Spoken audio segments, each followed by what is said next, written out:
Hello everyone, welcome to another mini blog. তো আজ তোমাদের সাথে শেয়ার করব আমার নীল ষষ্ঠীর দিনটা কেমন করে কেটেছিল।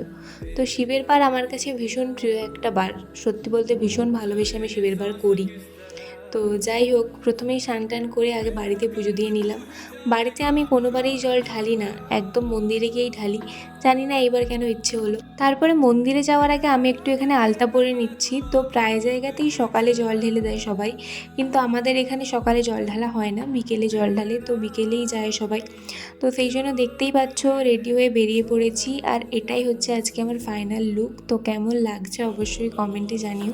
আর আমাদের জল ঢালতে প্রায় একদম সন্ধে হয়ে গেছিলো, তো তখনও ভালোই ভিড় ছিল, দেখতেই পাচ্ছ তোমরা। আর সেরকম আমাদের কাছাকাছি কোনো মন্দিরও নেই, সেই জন্যই এতটা ভিড়। তো মন্দিরের ভেতর তো সেরকম ভালো ক্লিপ নিতে পারিনি, যতটা করেছি সেটাই দেখাচ্ছি। আর এটা এইবারে নতুন হয়েছে এখানে। পুজো দেওয়া শেষ করে একটা আইসক্রিম খেলাম, কারণ এতটাই ভিড় ছিল যে ভীষণ গরম লাগছিল। তারপর বাড়ি এসে ফল আর সাবু খেয়ে উপোস ভাঙলাম। তো এই ছিল আজকের দিনটা। কেমন লাগলো অবশ্যই জানিও, ভালো লাগলে লাইক শেয়ার সাবস্ক্রাইব করে দিও আমার চ্যানেল। তো দেখা হচ্ছে নেক্সট ব্লগে। সবাই খুব ভালো থেকো। তো আজকের জন্য টাটা।